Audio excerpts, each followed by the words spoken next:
దైవ మర్మములు.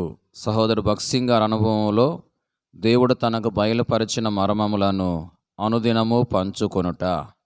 మార్చి 8 ఈరోజు వాక్య భాగము. అయితే ఇప్పుడు నేను కన్నులారా నిన్ను చూచున్నాను, కావున నన్ను నేను అసహించుకొని ధూళిలోను బూడిదలోను పడి పశ్చాత్తాపడుచున్నాను. యోబు గ్రంథము 42వ అధ్యాయము 5-6 వచనములు.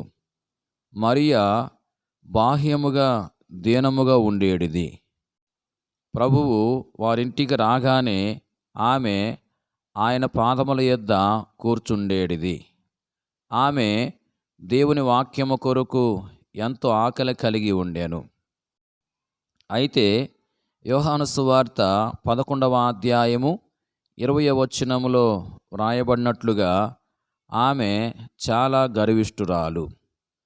వారు కోరిన వెంటనే ప్రభు వారి యొద్దకు రాలేదు. అయినను ఆయన గౌరవనీయుడు. మార్త దుఃఖముతో ఉన్నను ఆయన వచ్చెనని వినగానే ఆయన చేర్చుకొనుటకు త్వరగా పోయెను.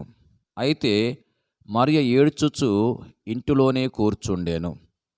మేము ఆయన్ను ప్రేమించి ఆయనకు పరిచర్య చేసితిమి, అయినను మేము పిలిచినప్పుడు ఆయన రాలేదు, కనుక నేను ఆయన్ను ఎదుర్కొనుటకు పోను అని ఆమె తలంచి ఉండెను.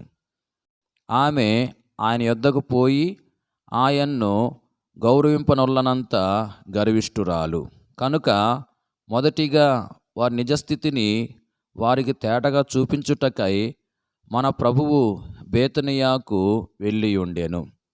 దేవుడు మనల్ని దీవించి మనకు సహాయం చేయుటకు ముందు ఆయన మన నిజ స్వభావం మనకు చూపవలెను. బేతనియ నిజ సంగమునకు సాదృశ్యంగా ఉన్నది. ఆయన బేతనియాను దర్శించినప్పుడెల్లా ఒక క్రొత్త సంగతి బయలుపరచు వచ్చాను. మనలోనికి ఆయన ప్రేమ ఎట్లు పూర్ణముగా రాగలదో ఆయన నేర్పింపగోరెను. మన హృదయము, కుటుంబము, సంఘము ఇవన్నీ బేతనియా వలె ఉండవలనని ఆయన కోరుచున్నాడు.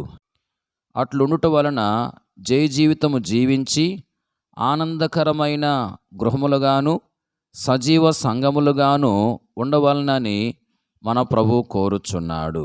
ఈ మూడంతల మర్మమును బోధించుటయే బేతనియాను దర్శించుట్లో మన ప్రభు యొక్క ముఖ్య ఉద్దేశము.